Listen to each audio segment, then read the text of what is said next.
Yo, what up guys, it's Mr.BigRuss here, back with episode 3 in my Road to the Masters series, where obviously I chuck a couple of riddles along the way. And if you watched the previous 2 episodes, then you've known that I've asked you a riddle, and some people have been getting them right, so fair play to you guys.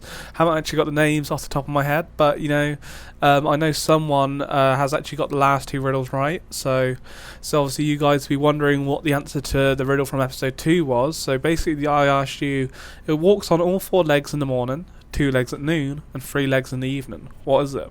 Wow, what is it guys? It's a man or a woman, not to be sexist. It's basically a man or a woman crawls on all 4s as a baby, walks on 2 legs as an adult, and uses 2 legs as a cane, when they're old. So yeah, there you go guys, simple. If you got it, then round of applause for you guys. Give yourself a pat on the back, because well, I'm not, so yeah, good luck. So for this 3rd episode, my riddle for you guys is: I am the beginning of the end, and the end of time and space. I am essential to creation, and I surround every place. What am I? So if any of you guys know the answer to that, then feel free to comment once again. And good luck, you know? Good luck, guys. So I'll try and remember to give you the answers or say the riddle again at the end of the game so you can remember. Just speed things up actually whilst I forget, because in my last commentary episode 2 I ran over my time limit of 15 minutes, so I had to split into 2 videos, which is a bit of a pain, obviously, because I'm only allowed the 15 minutes. It means I had to put in two videos pretty much, losing my words.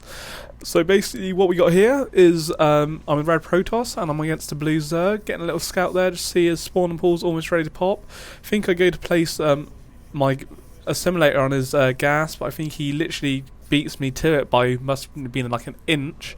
I know this is a new map. I haven't actually played this map until this game. I played this about a week ago now. I'm sort of a bit behind my commentary, but trying to sort of find it in. Been a busy day today. It's Friday today, Friday the 29th, 30th April, I'm not 100% sure, but it was the wedding today, the wedding of some royal people. I can't even thinking I'm English, and I watched it actually. Prince Harry and Katie or Camilla or what, I honestly do not know. That's pretty bad considering I'm English, and I actually did watch it because she looked pretty hot in her dress, I must say. So it was a big event obviously in the UK and England, and I guess all over the world people were watching it, like wanting to know what happened. I think 2 billion people were meant to watch it. I didn't know if that was the actual case. So yeah, so I'm going to slow the game down now anyway, talk about that. I've got some stalkers in, as you can see guys. Just to pop off his overlord there, and I think as you see I cap in there at the top of the screen where you see my name, you see I cap in, and here with my pylon over there you can see he's bringing some roaches and a much bigger army than what my 4 stalkers I've got. So I'm a bit like, shit son, what have I done? He's gone for an early rush, he sort of caught me on the side, haven't got much there, so I'm just able to warp in a couple of zealots there. I've got 4 zealots coming into the battle, and then get a couple of hits off. The zealots do pretty well for what it was worth. Cropping the roaches, obviously with their armor upgrade, they're pretty powerful, but because they're not on their creep, they're not as fast. But obviously using my chrono boost from my command center or nexus, whatever you want to call it, to try and get some units out quick as possible, until hopefully that they won't like getting rid of my pylons or whatever, because I don't want to cap myself. And a bit of a little macro there to bring back my stalker to make sure that I still have a stalker there and that I don't lose him. Warping in the sentry now. So yeah, you really caught me off guard here. Didn't see it coming, but luckily I had a couple of units and I hadn't gone for anything too like a real early expansion or something. And literally by the skin of my teeth, I saved that sentry. He cannot have much health at all left. And I think that stalker, both stalkers, getting away then. So very, very lucky. Obviously, using the health bars, what you can see there, I actually use them during my game when I'm playing, because it's very helpful and you can move your units back and forth. And if you guys don't use it, if you're new to the game and you don't use it, then I would recommend doing it. It's just in your settings, and it's very helpful for like there, because obviously losing a sentry when you don't need to, that's what, 50 minerals and 100 gas. It's very cost effective. So now I have the choices. Obviously, knowing that he's pushed me, I know he's going to be going for quite heavy roaches. Obviously, you can see here I have the supply count, but I don't know that in the actual game. So obviously, through the way I'm doing this commentary, you can see I'm going to use my camera view, so you can see what I've got. So, you know, I need to decide, do I go tech heavy or do I go for a rush on him now? And I felt that I didn't have enough strong enough army to, and obviously that he would have a lot of roaches still back there. So I decided to land another Nexus down to try and get a lot of, or obviously knowing that, hoping that he hasn't put an early expansion down, is to try and counter him by doing that. Obviously, was generally the case is they need to be an expansion up on you, so if I can lay an expansion down before he does, I'm going to be in a much stronger or economically, or however you pronounce it, than what he would be. So that was the idea behind that, and able to get my robo facility down there, and I think possibly move on to Colossus or some sort of tech. But nevertheless, so whilst we're chilling out here today, obviously after the wedding, I think it was finished like 1:30, and you had the ceremony and shit, catched up with one of my mates, and we went to the swimming pool today. Actually, I haven't been swimming in how long, I don't know, a good I think I went swimming last year, but like actually in a proper swimming pool. That was just an outdoor swimming pool, so for a long time it was pretty cool, you know. But nevertheless, we got the battle commencing, and he's got a heavy roach army now.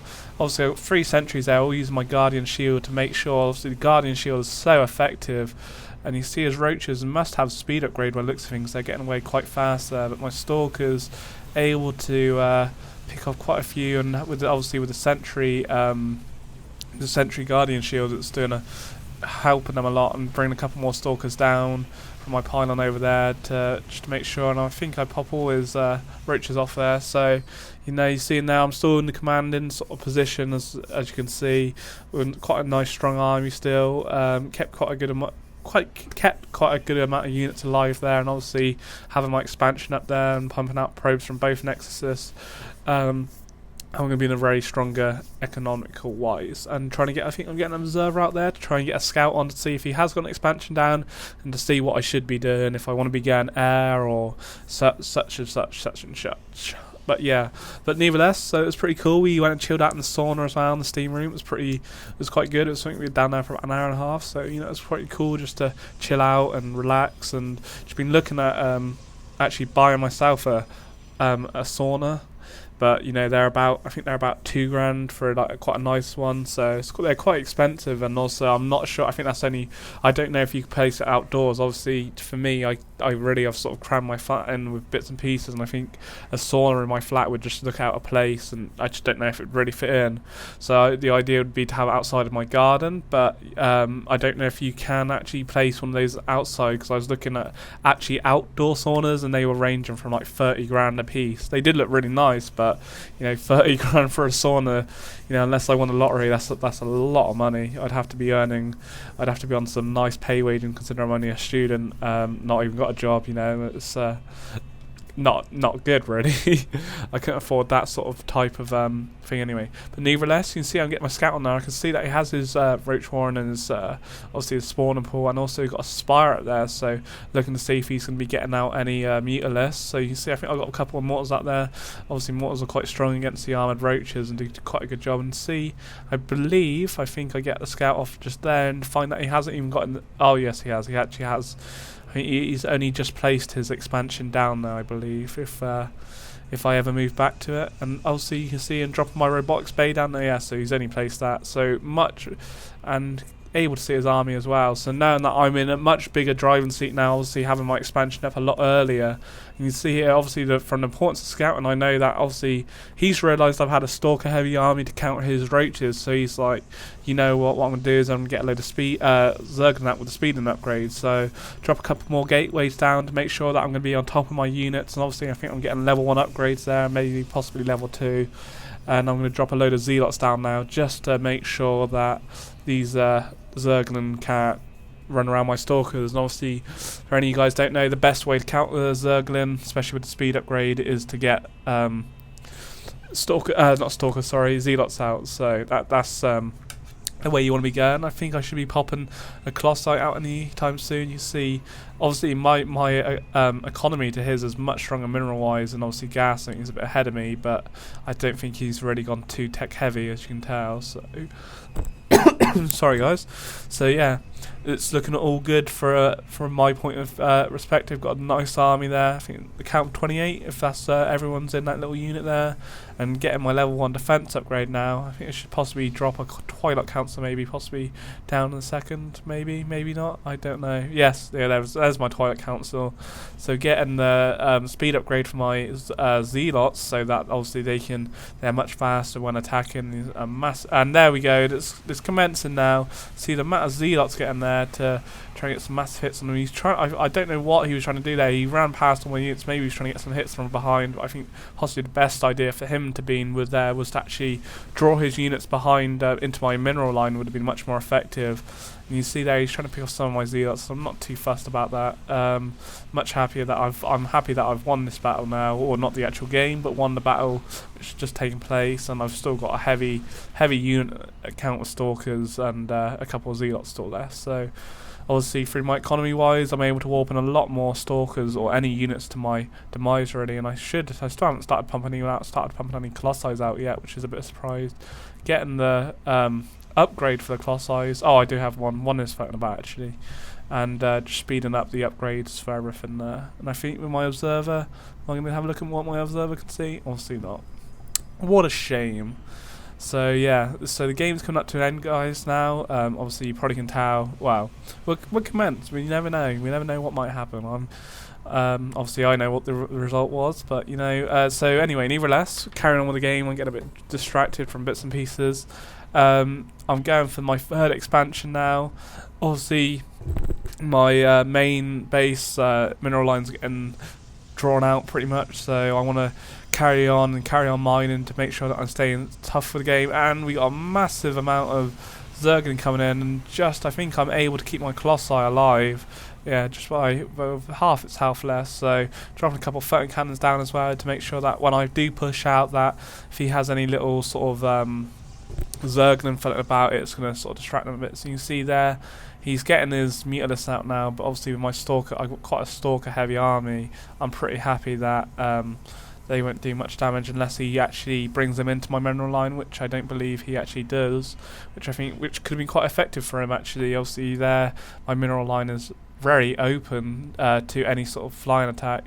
And maybe that's no. I thought that blue was bringing over, but dropping down my Nexus as well, which is always a nice thing to drop it down when you're actually moving in for an attack. It's sort of quite a good way to go about it. And here we go, massive army. I think you can see the army coming. So he's trying to pull his units back, brings them in.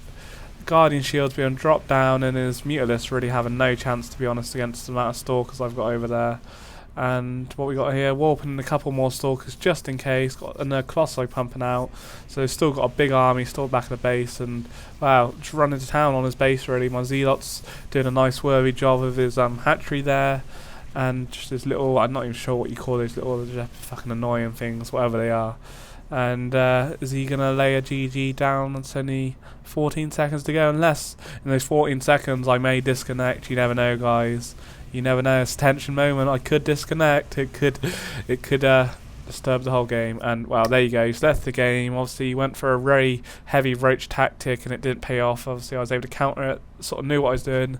So that's the benefit from obviously scouting your opponent, able to know whether to drop down the nerd base. And obviously against Zerg, if you can get a base ahead of them, then you're most likely going to win the game because of economy. It's very big for them.